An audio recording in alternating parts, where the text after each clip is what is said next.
اعوذ باللہ من الشیطان الرجیم، بسم اللہ الرحمن الرحیم۔ تو آج ہم افعال قرآن کے سلسلے کے 5 مزید افعال پڑھیں گے۔ تو پہلا فعل ہے طہارا، یطہرو، طہرن، طہورن، طہارتن، پاکیزہ ہونا۔ سورۃ البقرہ کی آیت نمبر 222 میں آیا ولا تقربوہن حتی یطہرن، ولا تقربوہن، اور نہ تم قریب جاؤ ان کے، حتی یطہرن، یہاں تک کہ وہ پاک ہو جائیں۔ پھر عبادہ یعبد، عبودیت یا عبادت، پوجنا، عبادت کرنا۔ وَيَعْبُدُونَ مِن دُونِ اللَّهِ، سورۃ یونس کی آیت نمبر 18 پہ آیا، یہاں پہ غلط لکھا گیا ہے، یہ 54 سورۃ نحل کی نہیں بلکہ سورۃ یونس کی آیت نمبر 18 ہے، اور وہ عبادت کرتے ہیں سوائے اللہ کے۔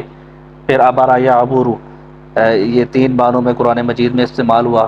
پہلا معنی ہے خواب کی تعبیر بتانا، للرؤیاء تعبرون، خواب کی تم تعبیر کرتے ہو، یہ سورۃ یوسف کی آیت نمبر 43 میں آیا۔ پھر اس کا دوسرا معنی ہے عبر یعبر، عبور، عبور کرنا، گزرنا، الا عابری سبیل، مگر عبور کرنے والا ہو راستے کو، حتی تغتسلوا، یہاں تک کہ تم غسل کر لو، یہ سورۃ النساء کی آیت نمبر 43 میں آیا۔ پھر تیسرا معنی عبر یعبر عبرۃ، یہ نصیحت حاصل کرنا، سوچنا، لعبرۃ لأولی الابصار، لعبرۃ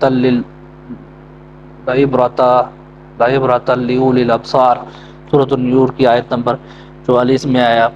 البتہ عبرت ہے اہل بصیرت کے لیے۔ صدق اللہ العظیم۔